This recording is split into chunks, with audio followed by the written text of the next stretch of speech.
This is Ed Rogers, and I'm here to show you how. It's all connected. What's all connected? And how is it connected? Check out my Program 1 video where I explain my unique approach to current events that are impacting our lives.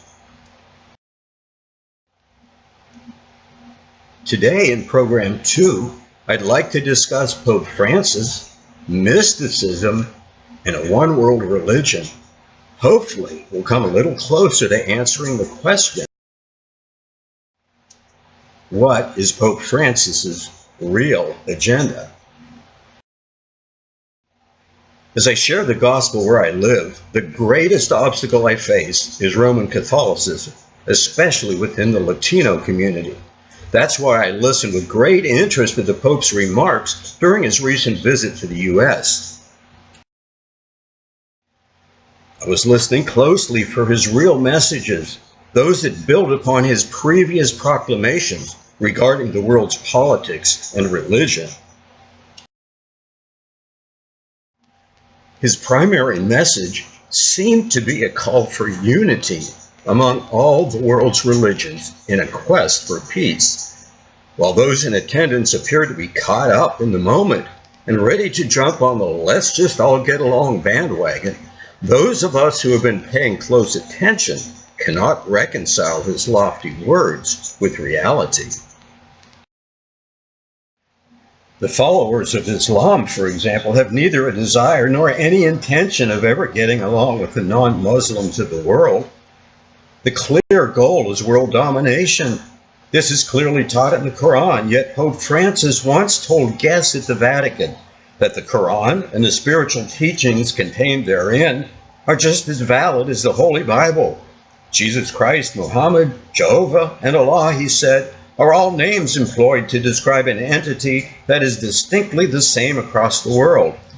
He employed the guests to strive to respect other religions, especially Islam. So here's in essence what he said.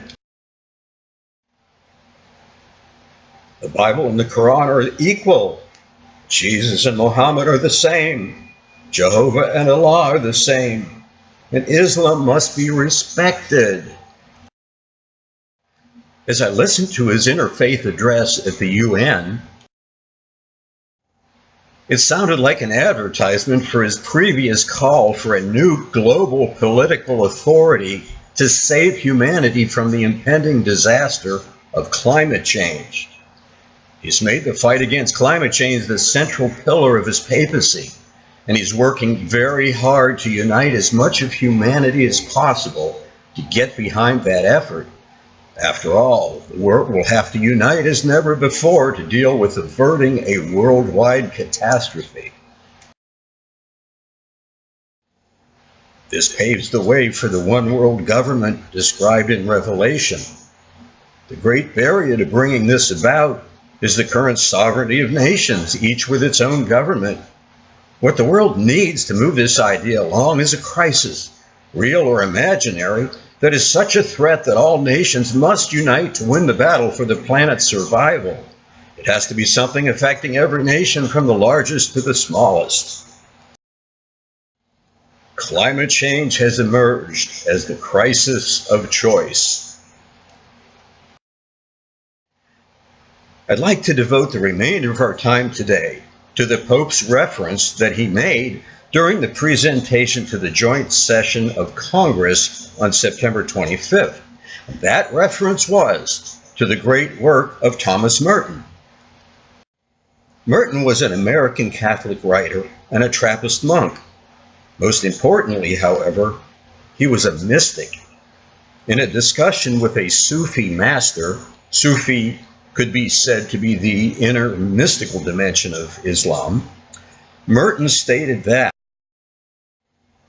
words and ideas, like those describing the atonement, take us away from spiritual realities such as sharing the experience of divine light, an area where fruitful dialogue exists between Christianity and Islam.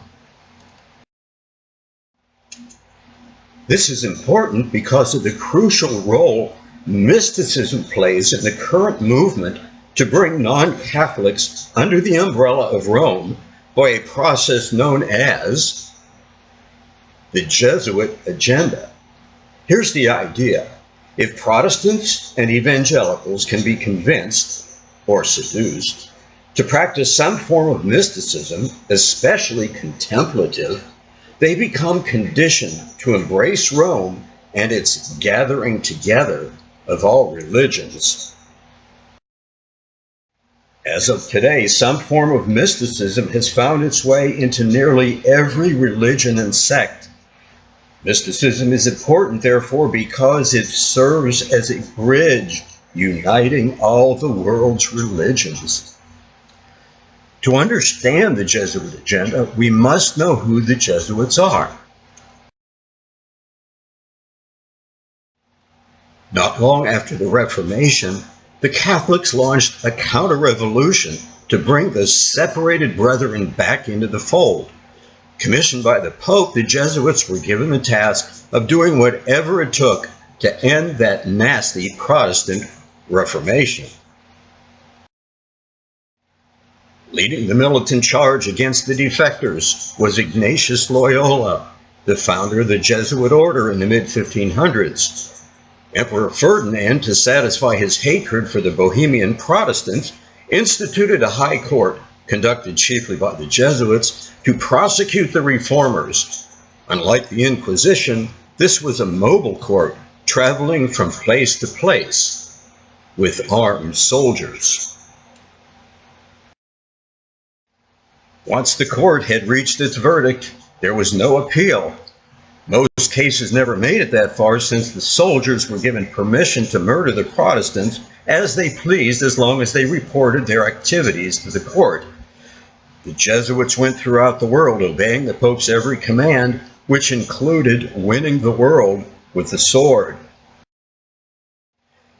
In case you forgot, Pope Francis is a Jesuit. History reveals that the Jesuit order was regularly performing acts of brutality to bring the world to Christ and the Mother Church, infiltrating every area of society in the process. So, with that as background, let's return to the Jesuit agenda in action today. While there's no evidence of the original brutality in the current version of the Jesuit agenda, the goal of the Roman Church is still the same: drawing people to the Eucharistic Christ. The agenda is actually the Counter-Reformation reborn, and it's happening all over America under the name of the New Christianity, or the Second Reformation. The method of reaching the goal has always been Jesuit spirituality, as it's been called, and is characterized by the mystical prayer practices created by the Jesuit founder Ignatius Loyola. Today, millions of people worldwide practice the spiritual exercises of Ignatius Loyola.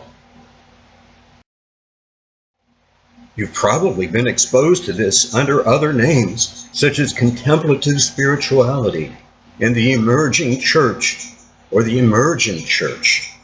Both are spin-offs of the same mystical movement. During the Pope's address at Madison Square Garden, he used the word contemplate several times, brought attention to the poor among us, and stressed that peace comes from accepting others. This is all part of the Jesuit agenda. It sounds noble and altruistic, but plays right into the hand of the larger agenda. Unifying the world's religions under the banner of Rome. Is this all nothing but hype? Time will tell, but considering what we know about the Pope, we need to pay close attention to his actions and his words. If you're interested in learning more about the Jesuit agenda, there's a booklet by the same name available at lighthousetrails.com. And lastly, I'll always end by lightening things up a bit. So here's my thought for today. Two silkworms had a race. They ended up in a tie. And now you know. I invite you to check out my website at edrogers.net, where you get a feel for who I am and what I'm offering. You'll see my books, blogs, and newsletters. Until our next program, this is Ed Rogers, showing you how. It's all connected.